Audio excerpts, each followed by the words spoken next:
Hi everyone. So I would like to talk to you about imagination and the power thereof. Now, have you ever thought and held in your mind the idea that you were sick to convince somebody that you're sick, and you ended up calling them in such a convincing tone, having held on to that idea of how sick you were, and you wanted some kind of compensation or reward for being sick, and the person on the other end believe that you are sick, even if it's not on a call, maybe it's real life. You just don't want to do something and you convince somebody that you're sick. It happens with self-conviction. Now, when you are convinced in your heart that you're sick, the other person has no choice but to believe that you're sick. So the same principle applies to our lives whenever we want something, whenever we desire to gain a thing, be it glory, be it fame, be it prosperity, be it healing, be it deliverance from a certain mentality, so to say. All these things are somehow wired in the spirit of man, in the idea that God has given us all the power in the universe. And I was reading from Genesis, the story of the Tower of Babel, and the children of God were building this thing. And something that shocked me in verse 6 of Genesis 11 says, "And the Lord said, Behold, the people is one, and they have all one language," which means they're all thinking the same way. Okay? And this they begin to do. They have begun to build. They have just begun to build the Tower of Babel. And now nothing will restrain them, which they have imagined. Nothing will stop them from doing this thing they have imagined. They just started planning it, and they were so sure, like, yes, I can do this. I'm going to do this. I'm going to do that. And I'm going to do this. And I'm going to do that and that and that and that. And the whole building was constructed in their mind. It was done. It was finished. And God says, since it is done in their hearts, nothing can restrain them except I, God, because God can restrain them. And God went ahead and dispersed them and sent them in different parts of the world. Now, what I want you to get from this is even God realizes that nothing can restrain a man that has put his imagination to a constant, deliberate idea that nothing will stop him from doing this thing that he has in his mind. God is aware that if you put it in your heart to do it, you will do it. In his sight, it is done. Look at what he's telling Joshua in Joshua 1 verse 8. He says, keep this truth upon your lips day and night, and you'll find good success in it. The process to creation, the process to becoming, it is on a deliberate openness to the idea. Hold on to the truth.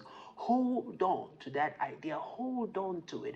And the longer you do hold on to it, the more it becomes real. Because the longer you hold on to the truth, the longer you meditate on this truth, you are finishing the idea. And if you can see in your heart how wealthy you are and the things that you will be doing as a wealthy person, boom, it is done.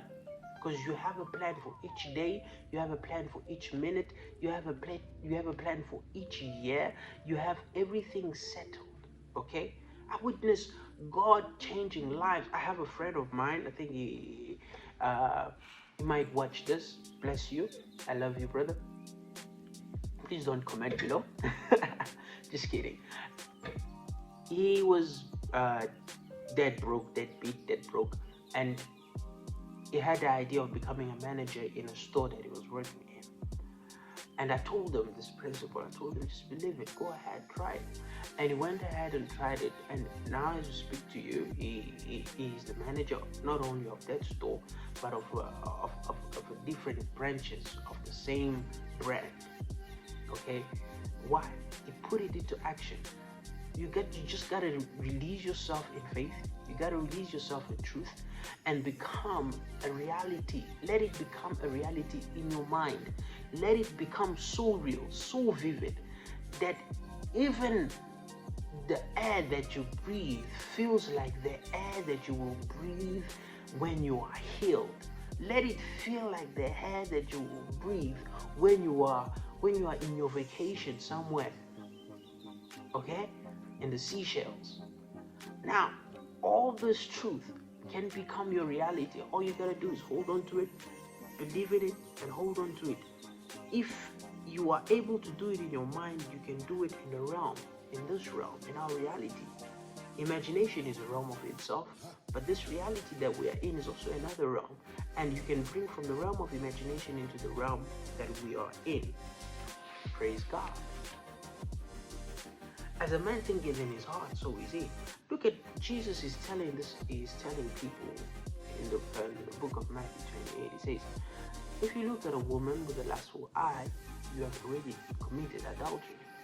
That is, if you have imagined yourself doing it, it is taken as if you have already done it. Okay?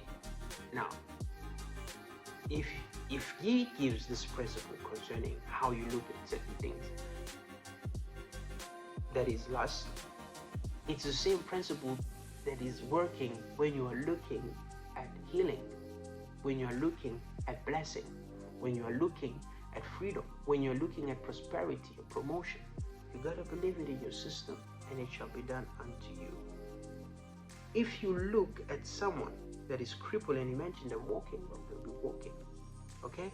Now the most important thing in life is when you come to a realization that the greatest power in the universe and in this world is found in your mind.